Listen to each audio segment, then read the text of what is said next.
Pasokan 9 bahan pokok yang terhambat akibat banjir menyebabkan harga sayur mayur naik. Kenaikan terjadi diantaranya pada harga cabai rawit merah yang semula Rp20.000 menjadi Rp50.000 per kilogram. Harga tomat semula Rp5.000 naik menjadi Rp9.000 per kilogram. Serta kentang dari Rp8.000 menjadi Rp11.000 per kilogram. Kenaikan harga ini diakibatkan pasokan cabai yang berasal dari Jawa Timur terhambat distribusinya akibat banjir di wilayah Pantura. Salah satu pedagang di pasar di Jakarta mengeluhkan, sudah seminggu belakangan ini pasokan sayur mayur berkurang akibat keterlambatan pendistribusian. Katanya sih karena keterlambatan pasokan, makanya banyak yang tutup, jadi itu kendalanya. Ya keberatan sih kalau sampai harga cabai segitu banyak. Nah, kalau emang itu ya otomatis ya semua pihak, semua kan memakai ya itu ya. Nah, walaupun sedikit pun juga tetap pakai kan. Nggak enak kan kalau makan nggak pakai cabai. Nah, otomatis harapannya ya jangan sampai mahal-mahal. Sejumlah sayur mayur mengalami kenaikan, namun untuk harga bawang merah masih stabil di kisaran Rp18.000 hingga Rp20.000 per kilonya. Para konsumen berharap kenaikan harga kebutuhan sembako ini tidak berlangsung lama. Adisti Larasati, Joy Diudompas, Berita 1 Jakarta. Pemerintah menyatakan pasokan dan harga bahan pangan pokok relatif stabil meski ada bencana banjir di beberapa wilayah Indonesia. Namun ada hambatan distribusi akibat adanya banjir terutama di wilayah Pantura. Dan untuk membahas telah hadir Direktur Utama Badan Urusan Logistik Bulog, Bapak Sutarto Alimuso, dan Ketua Gabungan Pengusaha Makanan Indonesia, Bapak Adi Lukman. Selamat siang, Bapak-Bapak. Selamat siang. Saya ke Pak Sutarto dulu ya. Pak Sutarto, ini sebetulnya sebesar apa sih Pak dampak cuaca buruk yang terjadi saat ini terhadap pasokan bahan pokok? Iya, kalau kita bicara dampak pasti ada ya. Pertama karena harga ini kan sangat ditentukan pertama oleh produksi, yang kedua kemudian distribusinya, yang ketiga kemampuan mengakses dari masyarakat itu sendiri. Nah sekarang persoalan banjir ini pasti bisa berpengaruh terhadap produksi kalau banjirnya luar biasa. Kemudian yang kedua distribusi. Nah distribusi ini yang harus kita jaga betul. Jangan sampai sebenarnya pemerintah itu sudah merancang dan mungkin sudah ada dilaksanakan di beberapa tempat. Mestinya kita membangun pusat-pusat distribusi pangan yang kuat. Seperti beras. Kalau beras ini kan kita sudah punya pusat-pusat distribusi beras yang dimiliki oleh Bulog. Itu tersebar di 1.575 titik. Jadi beras itu meskipun DKI tidak mendapat masukan dari daerah lain, karena DKI ini kan daerah yang memang hanya menerima. Apa yang dilakukan? Bulog melakukan operasi pasar. Langsung waktu itu karena yang masuk hanya sekitar 1.500 ton, dalam 2 hari itu kita hampir 5.000 ton. Kita keluarkan untuk operasi pasar. Nah, untuk komoditas yang lain, kalau kita juga melakukan seperti itu, memiliki pusat-pusat distribusi pangan, apakah itu cabai, apakah itu bawang merah dan sebagainya, saya kira itu akan sangat distribusinya membantu. tidak terlalu terganggu begitu ya? Jangan terganggu. Jadi di daerah-daerah konsumen yang perlu itu harus ada. Nah kemudian yang kedua, kadang-kadang masyarakat ini maunya yang segar-segar, betul-betul segar, tidak mau yang, padahal kita mestinya bisa saja kalau cabai itu yang sudah jadi bubuk cabai, supaya memudahkan penyimpanan, atau ya kalau tidak yang sudah kita simpan. Sama halnya daging saja, itu daging itu kalau daging beku, itu masyarakat luas kurang suka dengan berbagai alasan, padahal sebenarnya sama aja itu juga higienis. Nah, ini yang harus kita bangun, termasuk yang ketiga, ya masyarakat itu hal-hal yang kecil mungkin bisa nanam sendirilah di halamannya. Seperti cabai sebenarnya bisa nanam sendiri ya, kalau suka pedas sebenarnya cabai bisa nanam. Betul, jadi supaya tidak begitu ada gangguan itu tidak ada upaya-upaya spekulasi untuk menaikkan harga. Tapi biasanya Pak dengan cuaca buruk seperti ini, bahan pokok apa yang paling terdampak begitu? Iya, biasanya hortikultura, seperti cabai, karena cabai, kemudian bawang, ini kan hanya daerah-daerah tertentu yang memproduksi. Nah kemudian berikutnya kalau banjir ini terlalu besar, pasti nanti berpengaruh terhadap produksi beras. Tapi beras ini sebenarnya kita punya pengalaman. Di Indonesia ini kan pengalaman banjir ini sudah bertahun-tahun. Setiap tahun pasti setiap begitu tahun ya? Pasti ada banjir, ada kekeringan. Nah atas dasar pengalaman itu, apakah itu untuk dampaknya terhadap hortikultura, terhadap pangan beras, itu kita mestinya harusnya sudah siap.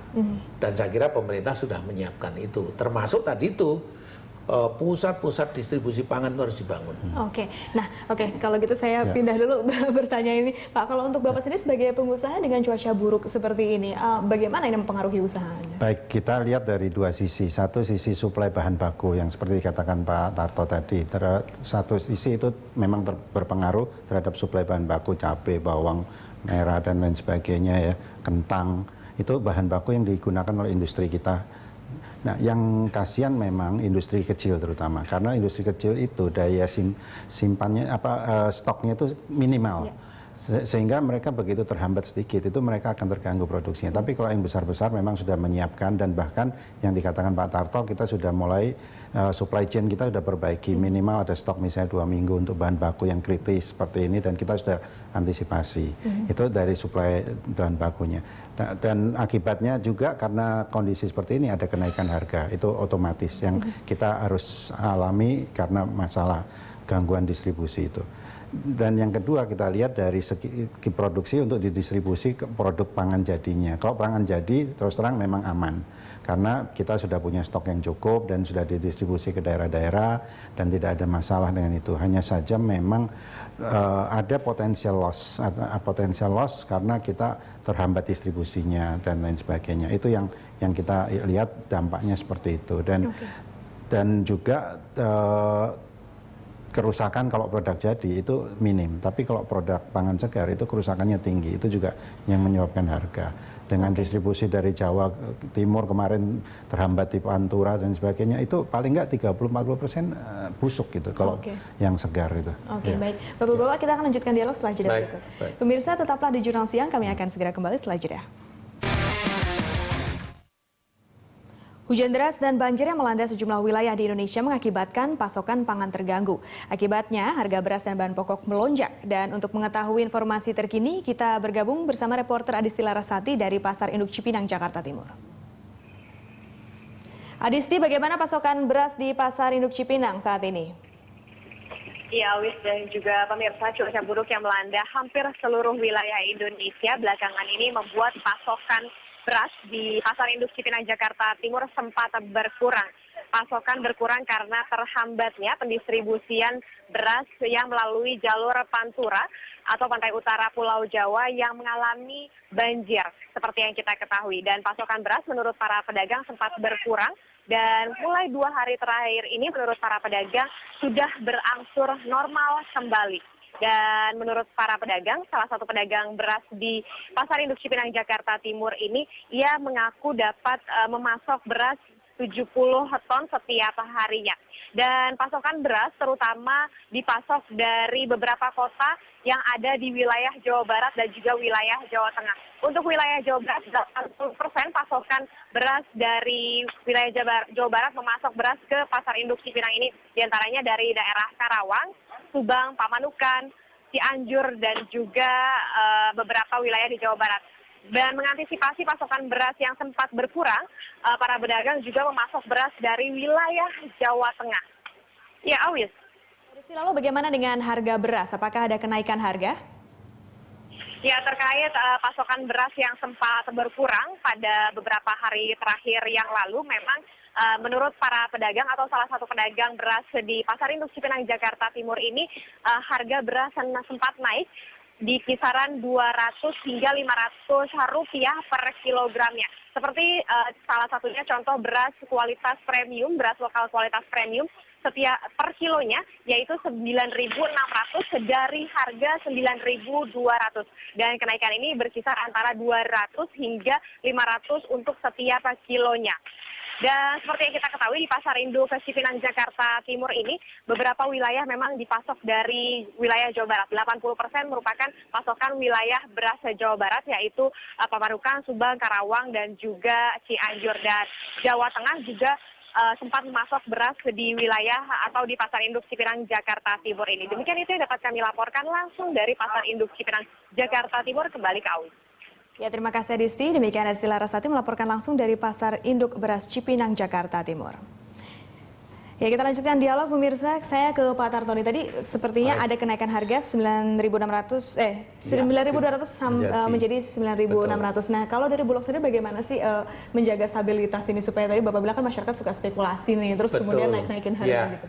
Jadi begini, kalau secara nasional sebenarnya kenaikan itu sangat kecil dan bahkan bulan Februari ini justru sudah mulai turun. Kemudian di Cimintang ini karena sempat terhambat 2 hari, itulah kemudian ada yang barangkali termasuk menggunakan kesempatan dinaikkan. Sehingga apa? Yang dilakukan oleh Perum Bulog adalah kita melakukan operasi pasar. Nah, waktu itu di Jakarta saja yang tadi saya katakan 2 hari itu bisa sekitar 5.000 ton. Nah, kemudian untuk daerah-daerah yang banjir, yang terkena banjir, untuk mengurangi dampak, Bulog mengeluarkan untuk bantuan bencana alam. Itu gratis biasanya kepada masyarakat yang terkena banjir.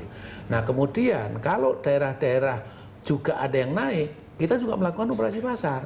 Nah, kemudian untuk bantuan untuk bencana alam ini kita sudah memberikan bantuan hampir 1.000 ton. Kemudian untuk operasi pasar kita juga sudah mengeluarkan lebih dari 5.000 ton. Nah, kemudian sekarang ini sebenarnya Bulog ini sudah mulai membeli produksi dalam negeri. Sampai dengan tadi pagi itu sudah lebih dari 6.000 ton. Itu artinya apa? Sebenarnya di daerah-daerah produsen itu tidak ada masalah. Sehingga ya memang ada yang terganggu ya, pasti misalnya Indramayu sedikit terganggu, kemudian Subang. Temanggung juga katanya panennya rusak begitu Pak? Iya, ada yang rusak, tapi kan tidak semua rusak. Nah, kemudian juga cadangan-cadangan yang dulu disimpan biasanya dikeluarkan karena ini kan mau panen. Nah, sehingga apa? Bulog itu mampu membeli dan itu normal. Kalau kita bandingkan dengan 2010, 2011, 2012, 2013, posisinya itu normal. Pada bulan-bulan begini sampai sekitar 6.000-an itu memang normal. Nah, apalagi kita harapkan dalam waktu dekat ini memang panen, kemudian kita bisa pengadaan, kita harapkan minimal sama dengan tahun yang lalu, syukur berlebih, sehingga kita tidak usah khawatir. Nah, sehingga apa? Yang kita himbau kepada masyarakat, kalau di daerahnya itu terjadi kenaikan harga, silahkan pemerintah daerah menghubungi Bulog, segera kita lakukan operasi pasar. Jadi itu salah satu senjata, termasuk DKI kan kita gelontor seperti itu. Iya. Nah, kalau untuk Pak Hadi sendiri, kalau cuaca buruk ini kan bukan sesuatu yang baru begitu ya, setiap tahun terjadi. Sebagai pengusaha, antisipasinya seperti apa, Pak? Ya, kita memang sudah rutin, acara rutin tahunan ini, musim awal-awal tahun ini hujan dan lain sebagainya, kita sudah antisipasi. Terutama yang bagi kita, bagi industri makanan minuman, tentunya yang kita antisipasi bahan baku. Bahan baku ini sangat penting sekali untuk kelangsungan industri, dan juga tadi yang saya bilang stok kita distribusi lebih awal. Ya. Tapi memang dengan hambatan-hambatan distribusi ini, terus terang bulan Januari penjualan agak sedikit menurun. Agak sedikit menurun karena juga itu terhambat di distribusi, dan juga daerah-daerah bencana juga tidak ada penjualan dan lain sebagainya. Ini mempengaruhi secara nasional, dan di samping itu juga harga yang meningkat ya. Ya, kita antisipasinya hanya seperti itu, karena memang kita bukan tugas pemerintah, tadi Pak Tarto katakan, untuk operasi pasar dan sebagainya. Dan kalau perusahaan-perusahaan swasta, biasanya kita hanya CSR memberikan bantuan kepada daerah-daerah bencana seperti itu, yang kita berikan secara sukarela untuk membantu pemerintah. Biasanya kita salurkan lewat lembaga-lembaga yang resmi untuk bisa dibagikan kepada yang korban gitu, seperti itu. Oke, baik, kita akan lanjutkan dialog ini setelah jeda berikut. Pemirsa, tetaplah di Jurnal Siang, kami akan segera kembali. Ya, Anda masih bersama Jurnal Siang, kami akan lanjutkan dialog. Saya ke Pak Tarto lagi nih, Pak Tarto, berarti kalau untuk dampak cuaca buruk kali ini sebetulnya tidak begitu parah ya kalau dibandingkan dengan pengalaman sebelumnya? Iya, sebenarnya pengalaman, saya mengatakan apakah tidak begitu parah, karena ini masih menunggu sebenarnya. Berapa lama penggenangan itu sangat penting. Tapi kita punya pengalaman, daerah-daerah yang terkena ini sebenarnya sudah terbiasa kena. Hanya mungkin ada yang lebih luas dan lebih berat. Nah, karena pernah tahun 2007 itu juga pernah terjadi di Jawa Timur, yang mulai dari Jawa Tengah sampai Jawa Timur. Itu sampai 100-an ribu hektar yang pusuh. Nah, kalau sekarang itu saya membaca bahwa Puso itu kan kira-kira sekitar 40.000. Itu masih sebenarnya lebih ringan daripada yang dulu. Meskipun yang terkena kalau nggak salah sekitar 200-an ribu. Nah, yang penting adalah saya yakin dan pemerintah karena sudah punya pengalaman yang lama seperti itu, mereka akan melakukan segera rehabilitasi, tanam kembali sehingga panennya bisa masih seperti rencana semula. Sehingga apa? Karena lagi-lagi kalau berbicara harga itu stok itu sangat penting. Stok pangan itu sangat penting. Pangan terutama pangan strategis. Nah, untuk pangan ini, stok ini siapa yang harus memiliki? Nampaknya pemerintah. Pemerintah ini perlu turun tangan. Jadi seperti beras itu tidak mungkin tanpa pemerintah campur tangan. Gula tidak mungkin pemerintah tanpa campur tangan. Nah, pemerintah ini sebenarnya sudah punya Bulog. Nah, Bulog inilah yang harusnya betul-betul dimanfaatkan sebagai instrumen penyangga tadi. Jadi begitu di daerah itu ada persoalan pasokan, ya stok yang dimiliki Bulog ini kita keluarkan. Tapi kan sebetulnya kalau untuk yang kali ini masalahnya hanya di distribusi ya Pak. Kalau menurut Bapak tadi sepertinya produksinya tidak terganggu. Sementara ini tentunya awalnya pasti distribusi. Yang kedua, kemudian hitung-hitungannya yang puso berapa, yang kena banjiran yang hancur berapa, yang tidak berapa, kemudian yang bisa tanam kembali berapa, ini sangat penting. Jadi tahap awal distribusi, tapi tahap kedua produksinya bagaimana, terganggu nggak? Nah ini yang harusnya pemerintah saya kira sudah hitung-hitungan. Tapi lagi-lagi selalu kita tekankan stok sangat penting. Tadi kan Pak Adi pun berbicara stok yang dimiliki oleh mereka itu sangat penting. Kalau Pak Adi sendiri sejauh ini sudah berpengaruh belum ke usaha Anda? Sudah berpengaruh memang terutama terhadap harga bahan baku ya, itu sangat pengaruh sekali dan sedikit berkurang pasokan di beberapa komoditi yang segar ya, tapi kalau untuk yang komoditi semi proses itu tidak berpengaruh, terus terang memang kita sudah antisipasi. Yang tadi saya katakan itu terutama yang kecil-kecil nih, yang kecil-kecil nih kemampuan stoknya kan terbatas, itu yang berpengaruh. Ya, tadi saya setuju sekali dengan Pak Tarto bahwa pemerintah harus memegang kendali untuk pangan-pangan pokok ya, mulai dari beras, gula, kedelai dan lain sebagainya yang dianggap pokok ya. Karena kalau tidak, ini akan kalau terjadi sesuatu ini akan mudah mempengaruhi harga dan lain sebagainya sehingga merugikan semua pihak, bukan hanya industri saja tapi masyarakat konsumen pun juga rugi. Oleh sebab itu saya setuju sekali itu Bulog menjadi kalau dari Pak Adi sendiri mungkin yang diharapkan langkah konkretnya dari pemerintah seperti ya, pemerintah segera menentukan kembali bahwa ada lembaga, apakah itu Bulog. Kalau memang Bulog, saya lihat Bulog punya gudang, punya infrastruktur yang memadai, saya kira kembalikan aja komoditi pokok itu ke Bulog seperti dulu lagi, karena ini sangat penting sekali. Dan yang kedua adalah komoditi-komoditi lain yang untuk bencana. Untuk bencana ini pemerintah sebenarnya dulu pernah bicara akan punya cadangan stok pangan siap saji untuk menanggulangi bencana. Hanya saja bagaimana supply chain-nya, bagaimana manajemen untuk ngatur pangan siap saji untuk bencana ini yang sampai sekarang belum dituntaskan, belum putus, dan ini yang saya kira perlu segera direalisasi. Jadi ada dua hal itu yang menurut saya. Pak Tarto, ini kalau mengenai stok tadi, kira-kira ntar Bulog bisa nggak ngurusin yang lain lagi, bukan hanya beras saja Pak? Saya kira Bulog ini kan pengalamannya sudah banyak. Meskipun tentunya pengalaman yang lalu yang jelek-jelek jangan dikembali lagi, dan itu yang sekarang saya dengan teman-teman ini sedang betul-betul sudah melakukan perubahan-perubahan, meskipun masih ada jajal yang mengatakan apa ya, tapi sebenarnya kami sudah sangat berubah. Barangkali sudah 180 derajat, dalam arti kita tidak ada yang namanya ada yang kickback dan sebagainya, kita tidak ada lagi. Dan itu kalau ada yang melakukan itu manajemen tidak takut untuk memberhentikan mereka dan sebagainya. Nah, ini yang kita lakukan. Jadi sebenarnya Bulog ini kita sudah sejak paling tidak saya begitu masuk di Bulog itu saya mengatakan kepada semua pihak, sebenarnya Bulog ini punya kapal induk yang besar, tetapi hanya diberikan tugas yang kecil. Nah, kalau hanya beras itu terlalu kecil sebenarnya. Sebetulnya bisa ada komoditas yang lain. Sehingga komoditas yang lain itu kita siap untuk melakukan. Yang saya katakan tadi, kita memiliki 1.575 titik gudang.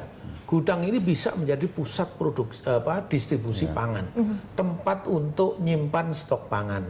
Misalnya untuk nyimpan cabai, untuk nyimpan bawang perlu pendingin, ya kita buat. Tapi pemerintah harus memberikan dukungan. Jadi jangan hanya disuruh, tetapi ya sudah bebas saja. Dalam arti bisnisnya loh. Kalau bisnis kan pasti berbeda kan dengan kalau itu penugasan pemerintah. Jadi prinsip dasarnya itu di situ. Kita akan lanjutkan setelah jeda berikut. Ya pemirsa, tetaplah di Jurnal Siang. Kami akan melanjutkan pembicaraan mengenai bahan pokok yang harganya naik ketika ada bencana. Terima kasih pemirsa, Anda masih bersama Jurnal Siang dan kami akan melanjutkan dialog. Pak Tarto, kalau untuk 2014 ini pasokan bahan pokok gimana nih Pak? Iya. Aman nggak? Insya Allah kalau kita bicara beras, kita sudah betul-betul melakukan kegiatan-kegiatan pengadaan dan stok kita sampai dengan hari ini itu masih di atas 2 juta. Jadi 2 juta ton ini kalau beras itu sudah cukup untuk kalau normal-normal itu 8 bulan penyalurannya Bulog. Itu yang pertama. Kalau kita bicara kedelai Bulog sekarang sudah mulai membeli kedelai dalam negeri. Kemudian juga Bulog dalam waktu dekat juga akan melakukan impor sehingga nanti kedelai mudah-mudahan juga tidak perlu ada gejolak. Nah, kemudian gula juga pemerintah sudah menugaskan Bulog untuk memiliki cadangan kira-kira 350.000 ton. Ini juga kemarin kami sudah ketemu dengan asosiasi petani tebu, kemudian juga dengan pabrik-pabrik gula yang kita miliki di dalam negeri. Kita nanti bersinergi bagaimana kita mengutamakan produksi mereka, kita kuasai sebagai stok pangan nasional tadi. Nah, kemudian daging juga Bulog sudah mulai bekerja di daging, kemudian nanti juga minyak goreng kita akan kerjasama dengan produsen minyak goreng. Nah, Bulog sekarang membangun yang disebut dengan Bulog Mart. Bulog Mart ini jangan dinilai retail biasa, bukan. Itu menjadi pusat-pusat distribusi pangan pokok. Jadi nanti kerjasama dengan mart-mart yang ada atau bekerja sama dengan pasar, bekerja sama dengan kios-kios, mereka nanti mengambil ke kita dengan harga grosir tadi. Baik Pak Tarto, saya terakhir nih ke Pak Adi. Harapannya sebagai pengusaha, bagaimana untuk mengenjot perlambatan pasokan ini sekarang? Harapan saya tentunya pemerintah kita harus kerja di hulunya. Hulunya ini paling penting sekali. Kita terus terang sangat mengandalkan import kebanyakan untuk bahan baku industri makan minuman. Kalau kita tidak bekerja di hulu, ini ketergantungan impor ini sangat tinggi sekali. Dan dengan gejolak kurs rupiah seperti ini, kemudian global warming dan lain sebagainya, ini sangat fluktuatif. Dan kita yang inginkan adalah pengusaha itu adalah stabil pasokan, stabil harga, dan kontinuitas ini terjamin. Itu yang paling penting. Nah, oleh sebab itu hulu paling penting. Kemudian yang kedua infrastruktur. Infrastruktur ini paling penting, pemerintah harus mengerjakan tidak hanya rencana saja, ada MP3I tapi pelaksananya masih belum bagus. Terus terang kita harus bicara belum bagus karena masih banyak yang harus dibenahi, mulai dari pelabuhan, jalan makin parah. Itu biaya distribusi kita itu biaya logistik kita mahal dan paling mahal di negara ASEAN ini gitu. Ini jadi kendala. Sehingga import akan lebih murah daripada kita ngambil dari luar pulau di Jawa gitu ya. Ini yang penting ya. Baik, terima kasih Pak Tarto dan Pak Adi sudah hadir di Jurnal Siang. Terima kasih Pak Awis. Pemirsa, tetaplah di Jurnal Siang, kami akan kembali dengan informasi lainnya.